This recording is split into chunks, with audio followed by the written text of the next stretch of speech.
Ever since the rise of Glitch and Gooseworks' The Amazing Digital Circus, there has been a new respect for indie animation this year. It was building up when Lackadaisy was released, and now Digital Circus's massive success has secured a win for indie animation. Seriously, it managed to reach 200 million views on Christmas Eve after being released on October 6th, which goes to show how much people want more variety of animation. Anyways, here's a fun activity. Look at the art styles for these 2020s TV animated series. Now look at the art styles for these 2020s indie animated series. Notice something? You should, because the former is quite similar to each other while the latter is completely different from each other. In this video, I'm going to be discussing how indie animation art styles are more unique than TV, and why it's so refreshing to see. No more will we succumb to the thin beanhead art styles that most current TV animated series have. So how did the wave of thin beanhead art styles for TV animation begin? Well, it all started in April 2010, when Cartoon Network was releasing a new series that took the world by storm, Adventure Time. We all know what it is. The series starring Finn and Jake going on adventures where they encounter strange beings from the land of Ooh. So what about it? Well, look at the art style. Thin lines and dotted eyes. Now look at the amazing world of Gumball. Okay, bad example since most characters tend to look like this, or this. Now look at Steven Universe. This isn't exclusive to just Cartoon Network by the way, but also Disney with their 2012 show Gravity Falls. You may notice a trend with these three cartoons after Adventure Time, in which their art style attempts to mimic it by using thin lines, their own unique eyes, and a beanhead for the characters. This also applies to the movement as well. Over time, this becomes more prominent with Clarence, Star vs. the Forces of Evil, We Bare Bears, the 2016 Powerpuff Girls reboot that is now thankfully semi-official since Craig McCracken is making his own, OKKO, and much more. People have been hating this art style for years and have directly blamed it on Calarts thanks to a disgusting being for coining the term Calarts style for it. This is already bullshit when you realize famous animators like Steven Hillenburg, Craig McCracken, and Tim Burton graduated from the Institute, and their art styles certainly don't look like any of these shows. Plus, some of them like Rebecca Sugar didn't graduate from Calarts. If anything, Adventure Time is pretty much the cause of it. I'm not trying to say it should be directly hated for this, however, because to be fair, this is what happens when you become a smash hit. Others will attempt to copy you. But why are they doing it in the first place instead of making their own unique art style? The 2000s era certainly didn't do that at all, and in my opinion, this is pretty much the era where unique art styles peaked. Well, theories have gone around saying that it's because these shows have a low budget, which would make sense the most given the current state of TV animation.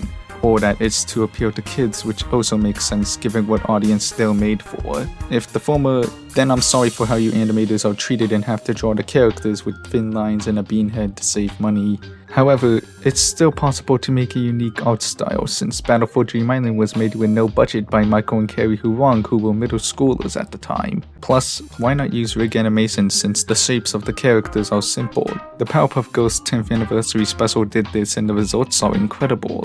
If the latter, then good job because now I just wasted a few minutes rambling about the art styles of today's animated shows for tweens. However, like I said before, there's the 2000s era, so I don't get why you think Finn Beanhead is the most appealing to them besides reminding them of Adventure Time. Let's just get to the part where I talk about the art styles of indie animated shows, which are mostly for teens and young adults. Beginning right in 2010 was the release of Battle for Dream Island. The art style is characterized by colored outlines for the body and the color black for the eyes and limbs. Fast forwarding to 2015, we get The Legend of Lucky Pie, which is just a homage to Adventure Time, except that the art style isn't exactly copying the series I mentioned right now. Let's just say that it looks gritty to put it best. Actually, why am I talking about the 2010s indie animated cartoons? Let's just jump into the 2020s already, the decade where indie animation blew up. This list isn't in any order by the way, and doesn't include the ones made in CGI. Also, please check all of them out and donate to them since they need to be supported financially to come to life or continue.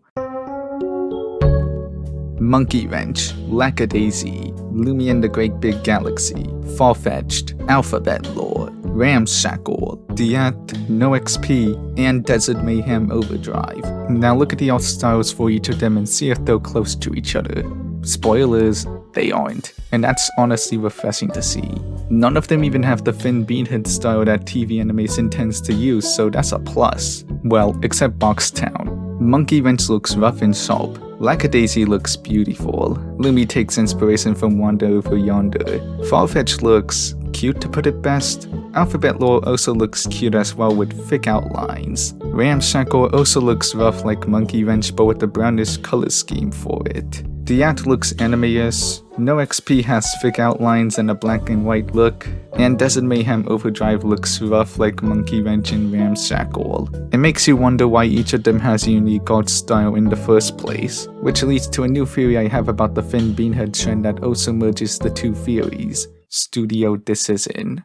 Because of the current state of the TV animation scene and how studios like Cartoon Network Studios want to appeal to kids and animate on a lower budget, they have to use the Finn beanhead style to make the characters look kid-friendly and simple to draw for animators. However, when it comes to the indie animation scene, they ditch being kid-friendly and try to make their own art style that doesn't have thin lines and beanheads so kids would know it isn't meant for them. This also goes for adult TV animation as well.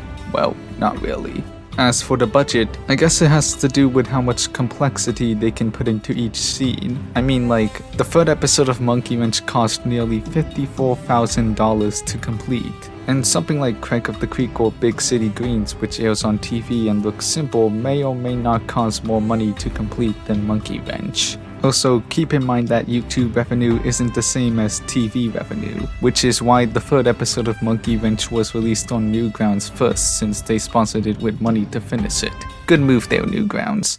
Overall, was this really a fair comparison if the Finn beanhead style cartoons appeal to kids while indie animation appeals to teens and young adults? No, not really, especially since I was cherry picking, as not all TV animated shows of this decade look like the Finn beanhead style. However, if we want TV animation to move forward, we should at least start making the art styles look very similar to each other and take notes from indie animation. It peaked in the 2000s, so we can do it again this decade, can we?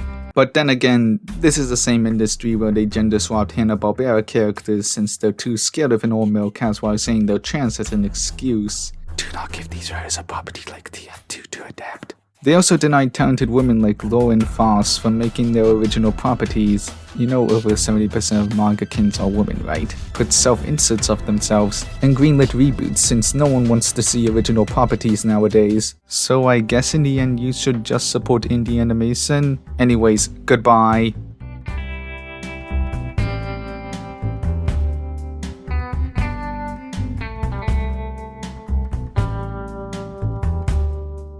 Also, I didn't know where to fit this in the video, but there's a third theory that it's because they want to be like anime. And if that's true, then this is just a you tried attempt at it.